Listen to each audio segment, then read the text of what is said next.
नमस्कार। हस्तक्षेप में आपका स्वागत है। प्रधानमंत्री नरेंद्र मोदी अमेरिका यात्रा से वापस लौट आए हैं। इस दौरान डोनाल्ड ट्रंप के साथ उनकी साझा प्रेस कॉन्फ्रेंस भी हुई, लेकिन जिस तरीके से डोनाल्ड ट्रंप के लगातार बयान आ रहे हैं और पूरी दुनिया को डोनाल्ड ट्रंप धमका रहे हैं, इससे लगता है कि डोनाल्ड ट्रंप जो है वो अराजक प्रवृत्ति के व्यक्ति हैं। डोनाल्ड ट्रंप की मानसिक स्थिति का और डोनाल्ड ट्रंप के इन कामों का पूरी दुनिया पर क्या असर पड़ेगा, इसकी समीक्षा कर रहे हैं प्रोफेसर जगदीश्वर चतुर्वेदी। अगर आपने हमारा चैनल सब्सक्राइब नहीं किया तो इसको सब्सक्राइब कर लीजिए। इस वीडियो को ज़्यादा से ज़्यादा लाइक और शेयर कीजिएगा और कमेंट करके बताइएगा भी कि आपकी इस पर क्या राय है। आज हम बातचीत करेंगे अमेरिका के राष्ट्रपति डोनाल्ड ट्रंप की अराजक वक्तव्यता पर। डोनाल्ड ट्रंप ने कल प्रधानमंत्री नरेंद्र मोदी के साथ जो प्रेस कॉन्फ्रेंस की और उसमें जिस तरह से उन्होंने बयान दिया, और उसके पहले ही वो बयान देते रहे, तो मैं बहुत ही सबसे पहले तो यही कहना चाहूँगा कि डोनाल्ड ट्रंप एक अराजक वक्तव्यता देने वाले नेता हैं। और तुलनात्मक तौर पर देखें तो नरेंद्र मोदी की वक्तव्यता एकदम शालीन किस्म की थी। मैं नरेंद्र मोदी की मूर्खताओं को कभी पक्ष नहीं लेता, मैं गलतियों का भी पक्ष नहीं लेता हूँ। जो उनकी गलत नीतियां उनका हमेशा विरोध करता हूँ।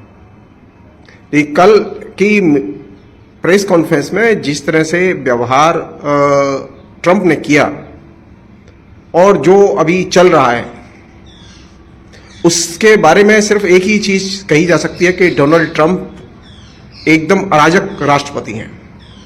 अमेरिका को तो वो अराजकता में ठेल ही रहे हैं, वो साथ साथ पूरी दुनिया के सामने संकट पैदा कर रहे हैं। मैं सिर्फ एक नमूना देना चाहूंगा। एक सामान्य कूटनीतिक शिष्टाचार है कि जब वो किसी देश का राष्ट्रपति आपके यहाँ आया हुआ है तो आप कम से कम इतना तो ख्याल रखें, उस देश के नागरिकों के साथ में वो चाहे जैसे आपके देश में गए हो, आप अभद्र व्यवहार न करें। नरेंद्र मोदी की यात्रा की अभी शाही सूखी नहीं है कि अभी दूसरी खेप फिर अमृतसर पहुंचाई जा रही है अवैध नागरिकों की। डोनाल्ड ट्रंप अराजक क्यों है, इस पर कायदे से बात की जानी चाहिए और डोनाल्ड ट्रंप की आलोचना की जानी चाहिए। डोनाल्ड ट्रंप का शासन अमेरिका के नागरिकों के ही नागरिक अधिकारों के लिए नहीं, विश्व के नागरिकों के नागरिक अधिकारों और राष्ट्रों की संप्रभुता के लिए सबसे बड़ा खतरा है। इसे अंडरएस्टिमेट नहीं करना चाहिए।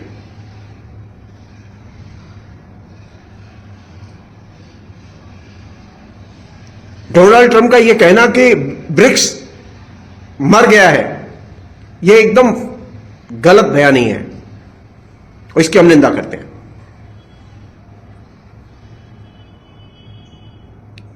डोनाल्ड ट्रंप पहले भी राष्ट्रपति थे जब ब्रिक्स था, ब्रिक्स का कुछ नहीं कर पाए वो। ब्रिक्स देशों की ताकत यह नहीं है। ब्रिक्स का जो ग्रुप है वो इसलिए नहीं बनाया गया किसी प्रतिस्पर्धा, बल्कि वो इसलिए बनाया गया कि ये जो अमेरिकी हेजेमनी है, उस अमेरिकी हेजेमनी को व्यापार के क्षेत्र में खत्म किया जाए और दूसरे क्षेत्रों में खत्म किया जाए। और इस काम में ब्रिक्स कंट्रीज ने बहुत महत्वपूर्ण काम किया है। यहां यह बताना बहुत जरूरी है कि 2006 में ब्रिक्स की स्थापना की गई और उस समय स्थापना के समय हमारे देश के प्रधानमंत्री डॉक्टर मनमोहन सिंह की बहुत बड़ी भूमिका थी उसमें। भारत, रूस, चीन और ब्राजील, रूस ने इसका इनिशिएटिव लिया था और खासतौर पर चीन के साथ बातचीत करके उन्होंने इनिशिएटिव लिया था और उसमें बहुत ही महत्वपूर्ण भूमिका मनमोहन सिंह की थी। यह हमें भूलना नहीं चाहिए। आरएसएस के लोग, बीजेपी के लोग इंटरनेशनल पॉलिटिक्स नहीं जानते, वो कूटनीति नहीं जानते। वो कूटनीति के नाम पर सिर्फ वो पीठ दिखाना और झुकना जानते हैं और चरण चुंबन जानते हैं। अमेरिका में क्या हुआ इसकी चर्चा मैं बाद में करूंगा किसी और दिन। आज मैं सिर्फ एक बात साफ कहना चाहता हूं कि ब्रिक्स की ताकत अमेरिका को एकदम उसने अस्त व्यस्त कर दिया है। 2006 में ब्राजील, रशिया, इंडिया और चाइना ने जो पहलकदमी की थी आज वह रंग दिखा रही है। 2010 में इसमें दक्षिण अफ्रीका शामिल हुआ, पिछले साल इसमें इजिप्ट, मिस्र, ईरान, इथोपिया, यूनाइटेड अरब अमीरात ये देश शामिल हुए इसमें। और आज स्थिति है कि दुनिया की 46% पॉपुलेशन के देश ब्रिक्स का मेंबर है। और इन देशों ने बहुत ही महत्वपूर्ण कदम उठाया है विश्व के आर्थिक संतुलन को बदलने की दिशा में। और उन्होंने महत्वपूर्ण कदम यह उठाया कि हम अपना जो भी व्यापार है वो व्यापार हम अपनी मुद्रा में करेंगे। लास्ट ईयर अक्टूबर में ये उन्होंने निर्णय लिया और ये बहुत ही शानदार निर्णय है। ये डॉलर की जो हेजेमनी है और डॉलर का जो हथियार की तरह अमेरिका इस्तेमाल करता रहा है, ये उसका एक बहुत महत्वपूर्ण प्रत्युत्तर है।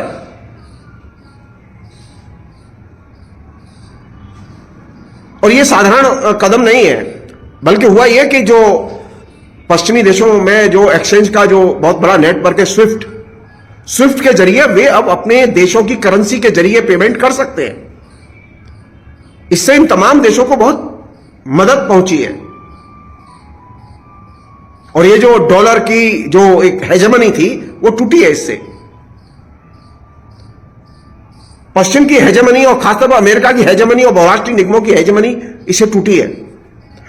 तो ब्रिक्स का जो अपने आप में जो सबसे बड़ा कंट्रीब्यूशन है और जो चीज है, ये ट्रम्प के बोल देने से कि ब्रिक्स इज डेड, ये संभव नहीं है। वो एक जोकर का बयान है, इससे ज्यादा उस बयान की कोई अहमियत नहीं है। ब्रिक्स एक बहुत सॉलिड फाउंडेशन पर टिका हुआ है। नरेंद्र मोदी ने प्रेस कॉन्फ्रेंस में ब्रिक्स के मसले पर न बोलकर चुप रहकर सही किया। बोलने की कोई जरूरत नहीं थी, वो जो बोलना चाहे बोले, राष्ट्रपति है। कोई नरेंद्र मोदी तो ब्रिक्स के कोई स्पोक्समैन है नहीं तो ब्रिक्स को डिफेंड करेंगे। रशिया के राष्ट्रपति पुतिन ने ठीक ब्रिक्स के इस स्टेटमेंट की तरफ से जो स्टेटमेंट दिया उसमें उन्होंने ठीक ट्रम्प की खबर ली। उन्होंने कहा कि ये जो ट्रम्प का जो स्टेटमेंट है ब्रिक्स इज डेड, ये निंदनीय है और ये एक तरह से डॉलर का हथियार की तरह इस्तेमाल करना है और हम इसे स्वीकार नहीं करते। अगर ट्रम्प में ताकत है तो वो रशिया से टकरा के दिखाएं। पुतिन के सामने तो वो चिरौरी कर रहे हैं। तो ट्रम्प जानते हैं कि पुतिन भी डिक्टेटर है। पुतिन जानते हैं कि चाइना में भी डिक्टेटरों का ही शासन है और भारत में तो मोदी तो उनके छोटे भाई हैं। तो यहां चार डिक्टेटरों के बीच का एक तरह से मतलब घमासान मचा हुआ है। लेकिन ब्रिक्स डिक्टेटरों का संगठन नहीं है। ब्रिक्स का लक्ष्य है एक आर्थिक जो असमानता है व्यापार जगत में, उस आर्थिक असमानता को कम करना। और इस काम में ब्रिक्स ने बहुत महत्वपूर्ण सफलता हासिल की है। और आज स्थिति यह है कि ब्रिक्स के पास में तकरीबन दुनिया की जो जीडीपी है उसका तकरीबन 36% हिस्सा उसके खाते में है और यह बहुत बड़ी चीज है। एक और चीज, जरा ये ट्रम्प साहब अपनी हैसियत का परिचय अपने सिर्फ अमेरिका के बाजार में देके दिखाएं। चाइना के मालों से, चाइना ब्रिक्स का बैकबोन है। शंघाई कॉरपोरेशन ब्रिक्स का बैकबोन है। चाइना के मेड इन चाइना मालों से अमेरिका पटा हुआ है। मेड इन चाइना के मालों से अमेरिका की बहुराष्ट्रीय कंपनियां पटी हुई हैं। वो जरा 5 कंपनियों को वापस लाके दिखाएं वहां से। मैं फिर रिपीट कर रहा हूं, ट्रंप के बयान एक अराजकतावादी नेता के बयान है और जोकर के बयान है, और उनकी निंदा की जानी चाहिए। ट्रंप जिस तरह से मजदूरों के खिलाफ में अपने देश में कदम उठा रहे हैं, 10,000 से अधिक मजदूर वहां नौकरी से निकाल दिए गए ट्रंप के आने के बाद। सैकड़ों और दूसरे लोग जो सरकारी पदों पर बाइडेन प्रशासन ने नियुक्त किए थे, उनको हटा दिया गया है। बड़े पैमाने पर मजदूरों के अधिकारों पर हमले हो रहे हैं अमेरिका में। वह ट्रंप भारत को उपदेश दे रहा है? नहीं, भारत को उनकी बातों पर ध्यान नहीं देना चाहिए। एक अन्य चीज है जो कि बहुत जरूरी चीज है, वो ये कि ट्रंप के आने के बाद दुनिया में विदेश नीति अब वैसे ही नहीं रह जाएगी। आर्थिक सामाजिक संतुलन वैसा ही नहीं रह जाएगा, क्योंकि ट्रंप जो है वो नीति पर काम नहीं करते, वो मूड और विम्स के आधार पर काम करते हैं। उनका मन आया तो कुछ कर दिया, मन आया तो ये कर दिया, मन आया तो वो कर दिया। पहली बार अमेरिका की राजनीति में एक डिक्टेटर खुलकर खेल रहा है, और इसका परिणाम अमेरिका की जनता को भुगतना होगा, और इसका परिणाम विश्व की जनता को भी भुगतना होगा। और यह सीखना होगा कि डिक्टेटरों से कैसे लड़ा जाए। अमेरिका में जनता सड़कों पर निकलने के लिए बाध्य है। ट्रंप ने जितने आदेश दिए उनके खिलाफ में लगातार लोग अदालतों की ओर गए हैं और ट्रंप के आदेशों को चुनौती दी है। ट्रंप कल पहली बार कोलंबिया में अपने एक आदेश के खिलाफ उनके ऊपर फैसला आया है कोर्ट का, और कोर्ट ने कहा है कि आप विदेशी लोगों को मदद देने वाली जो व्यवस्था है उसे आप बंद नहीं कर सकते।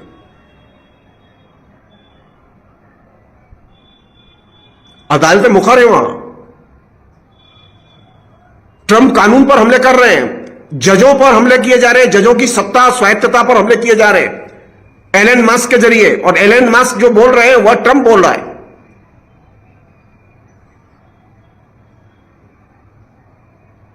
तो अमेरिका एक नए संकट में है, जिसमें कि ये नरेंद्र मोदी ने यात्रा की है वो एक सामान्य दौर नहीं है। पहली बार ऐसा हुआ कि नरेंद्र मोदी ट्रंप से गले नहीं मिले। पहले जैसे गले मिलते थे, इस बार गले नहीं मिले। तो क्यों नहीं मिले, ये तो पूछा जाना चाहिए ना। कोई तो वजह होगी, बड़ी वजह है।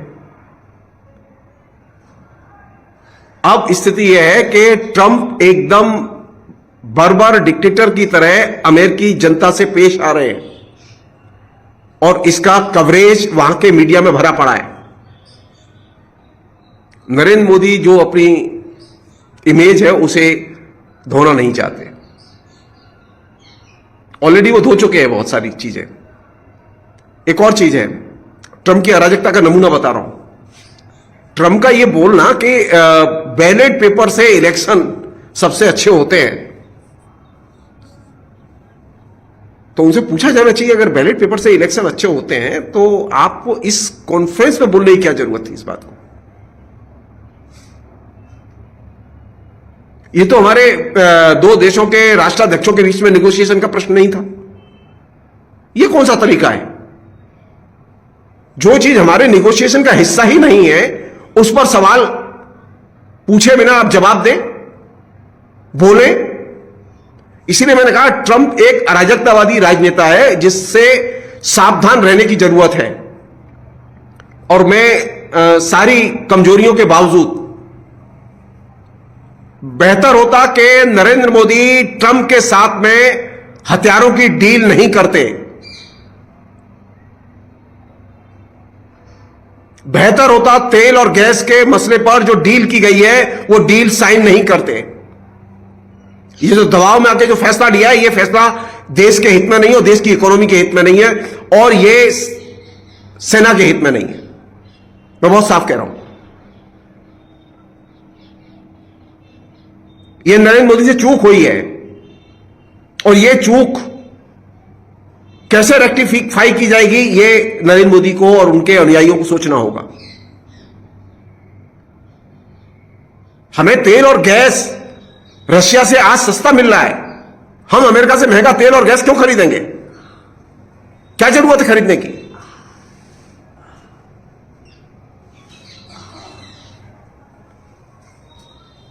ट्रंप व्यापार की शर्तों पर बात नहीं कर रहे हैं, राजनीतिक दबाव और राजनीतिक डिक्टेटरशिप के लहजे में बात कर रहे हैं।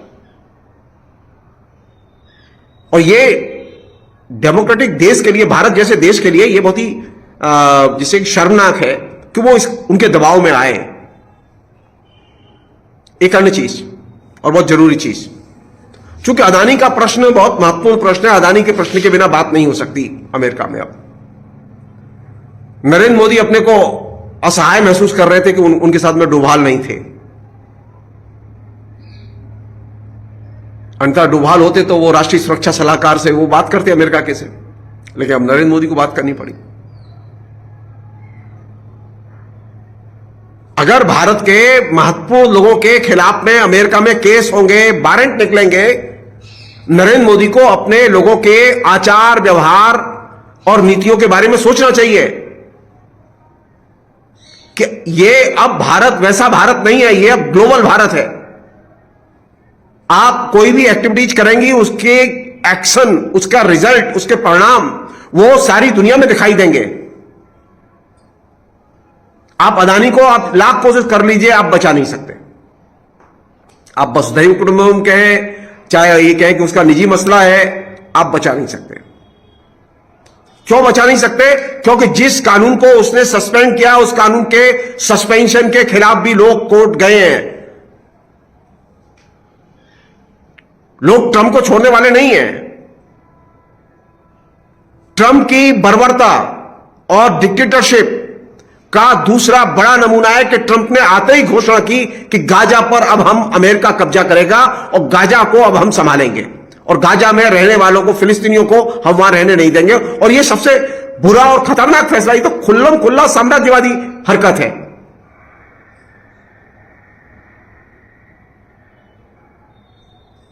दुख की बात यह है कि भारत ने अभी तक विदेश मंत्रालय की तरफ से इसके खिलाफ बयान जारी नहीं किया कि नहीं, अमेरिका का यह कदम फिलिस्तीन की स्वायत्तता और संप्रभुता पर हमला है और गाजा की स्वायत्तता और संप्रभुता पर हमला है। हमारे मीडिया और यूट्यूबर्स में जो लोग वीडियो बनाते हैं, उनकी नजर में यह चीज आती ही नहीं है। उनकी नजर में यह चीज आती ही नहीं है कि हथियारों की डील से भारत को कोई फायदा होने वाला नहीं है, क्योंकि ये जो फाइटर प्लेन जिसके बारे में सौदा किया गया, यह अभी आने वाला नहीं है। इसे आने में कई साल लगेंगे, लेकिन पेमेंट अभी होगा।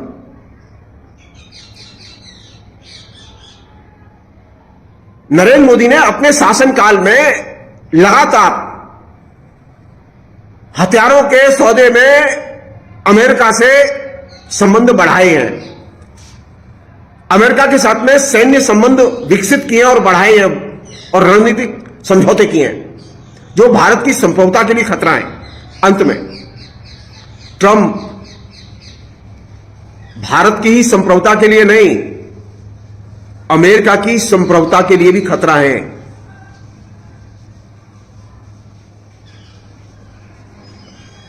आप यहां से देखिए, कोई भी देश जो ब्रिक्स में शामिल है, इंक्लूडिंग भारत, ट्रंप के सामने झुकने के लिए तैयार नहीं है। नरेंद्र मोदी ने चुप रहकर सिर्फ अपना एक तरह से प्रतिवाद दर्ज किया है ब्रिक्स के मसले पर। मैं बहुत साफ कह रहा हूं, हमने पॉलिटिक्स किया, हम पॉलिटिक्स की भाषा समझते हैं। नरेंद्र मोदी से हमारी मतलब हमारे मतभेद है, लेकिन ये इस बात तक कोई मतभेद नहीं है। ब्रिक्स से नरेंद्र मोदी ने निकलने की घोषणा नहीं किया, वहां खुश ना हो हम लोग। हमारे बहुत सारे लोग हैं जो इस पर हल्ला कर रहे हैं, वो कांग्रेस के लोग भी दिमाग से निकाल दें इस बात को। बल्कि इस बात पर कांग्रेस के लोगों को मजबूर करना चाहिए कि गवर्नमेंट ब्रिक्स के साथ में अपने संबंध और प्रगाढ़ बनाए, विदेश मंत्रालय खुलकर ब्रिक्स के पक्ष में अपने बयान दे। नरेंद्र मोदी से स्कोर सेटल करने के लिए और भी समय आएंगे, यह समय नहीं है। ब्रिक्स के मसले पर ट्रंप का जो रुख है वो पूरे विश्व के घटनाक्रम को चुनौती देता है। चाइना, रशिया, ब्राजील, इंडिया, ये तमाम देश, दक्षिण अफ्रीका, ये देश झुकने वाले देश नहीं है। इन देशों की बड़ी लंबी परंपरा रही है अमेरिकी इंपीरियलिज्म से लड़ने की। ट्रंप ये दिमाग से निकाल दें, और अगर नरेंद्र मोदी के दिमाग में भी कोई प्रेम हो ट्रंप को लेकर तो वो दिमाग से निकाल दें, क्योंकि जो साम्राज्यवाद से लड़ने की जो आदत है वो आदत बहुत आसानी से जाती नहीं है। और संयोग की बात है कि ब्रिक्स के निर्माण में मनमोहन सिंह जो नींव की तैयार करके गए हैं, उसकी एक ईंट कोई हटा नहीं सकता। ब्रिक्स है, ब्रिक्स रहेगा, और ब्रिक्स और ज्यादा समृद्ध होगा, और इससे अमेरिकी हेजेमनी कमजोर होगी। और यही वह चीज है जिससे कि ट्रंप की नींद हराम की हुई है। उसका एक दूसरा परिणाम बता रहा हूं आपको। ब्रिक्स से वो इतना परेशान है ट्रंप कि वो कह रहा है कि G8 को रिवाइव करो। मैं चाहता हूं अमेरिका, रशिया रहे G8 में। आप याद कीजिए 2014 में G8 से रशिया को निकाल दिया गया था। रशिया निकल गया, कोई दिक्कत नहीं, G8 बेकार हो गया। आज स्थिति है कि ग्लोबल लेवल पर कोई भी फैसला रूस और चीन को माइनस करके नहीं लिया जा सकता। वो चाहता है कि ब्रिक्स डेड हो जाए और G8 रिवाइव हो जाए, लेकिन अब G8 रिवाइव नहीं होगा।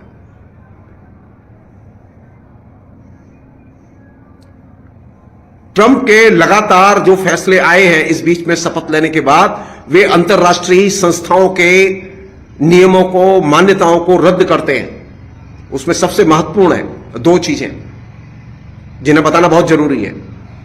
ट्रंप ने सत्ता संभालते ही सबसे बुरा काम यह किया कि उसने विश्व अदालत को, जो अमेरिका ने मान्यता दी हुई थी, उस मान्यता को खत्म कर दिया। ऑलरेडी वो पहले ही सुरक्षा परिषद को और राष्ट्रीय संयुक्त राष्ट्र संघ को वो एकदम पंक्चर कर चुके हैं। उन्होंने उनकी कोई नहीं मानी। अब उन्होंने विश्व अदालत को भी मानने से इनकार कर दिया। अब अगला कदम यह है कि वे अपने देश के कानूनों को भी मानने के लिए तैयार नहीं है, दूसरे देशों के कानूनों को भी मानने के लिए तैयार नहीं है, और वे उन पर जबरदस्ती टैक्स लगा के देखें। वो अगर ये कोशिश करेंगे टैक्स लगाने की, तो सबसे ज्यादा केओस अमेरिकी समाज में होगा और कहीं नहीं होगा। तो ट्रंप की जो इकोनॉमी है वो अमेरिकी जनता के पक्ष की इकोनॉमी नहीं है। ट्रंप जिस रास्ते पर चल रहे हैं वो अमेरिकी जनता के पक्ष का रास्ता नहीं है। इसलिए ट्रंप का किसी भी रूप में समर्थन नहीं किया जाना चाहिए। फिलहाल इतना ही। बहुत बहुत शुक्रिया। Thank you.